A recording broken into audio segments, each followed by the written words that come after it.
with the Affordable Care Act, or at least a proposal to replace it, coming up for a vote in the House. Can you see a combination of reforms that would meet approval from both moderate and conservative Republicans, or is this effort, as it stands now, doomed?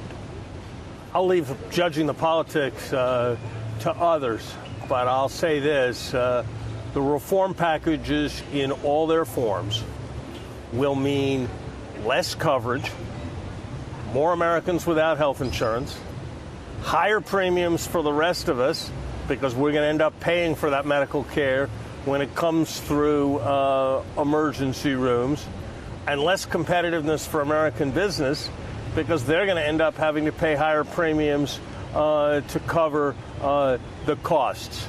This is bad for the poor, burdening on the middle class, and undermining competitiveness. It is just the wrong way to go. In other words, and I don't want to put these words into your mouth, it's bad for the American economy.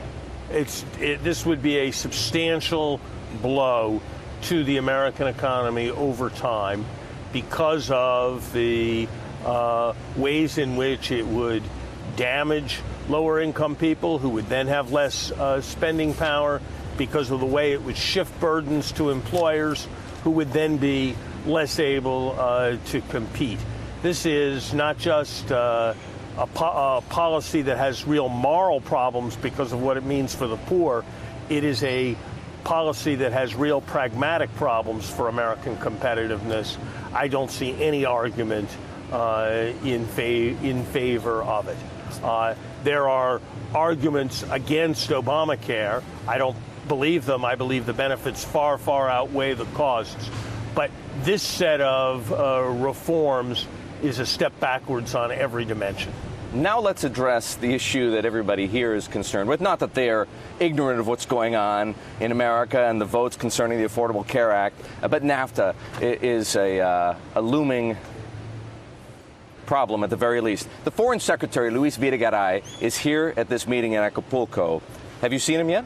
We've had a very good conversation. Yes. So what advice have you given him, or would you give him, as he confronts the prospect of NAFTA renegotiation? Well, he doesn't need my advice. He's a very effective negotiator, and I give my advice primarily to American policymakers. And I would just say this. I am just back from China.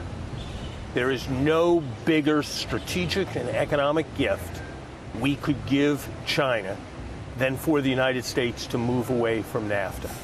It would mean less effective production and less efficient production in North America, which would be a huge windfall to China-led Asia.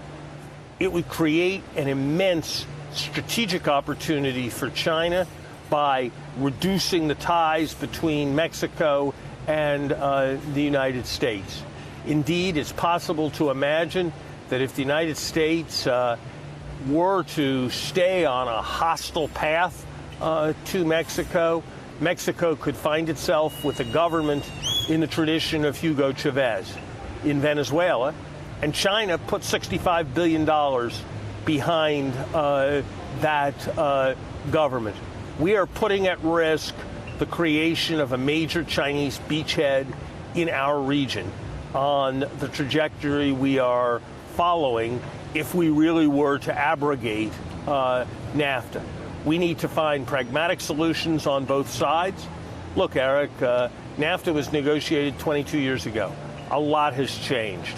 We need new regimes on digital issues. Those didn't exist 22 years ago.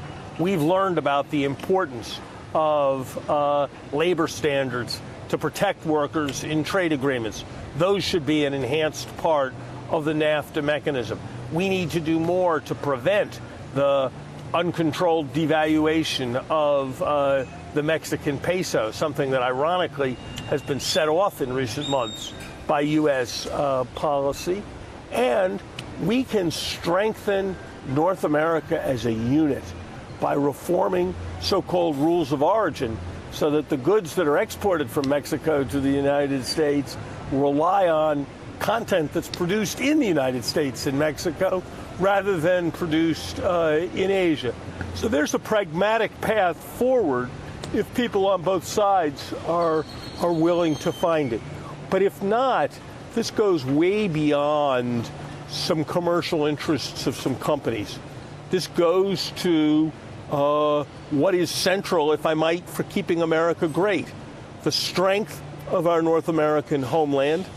And this goes to what is our most fundamental area of competition in the world, our competition with China.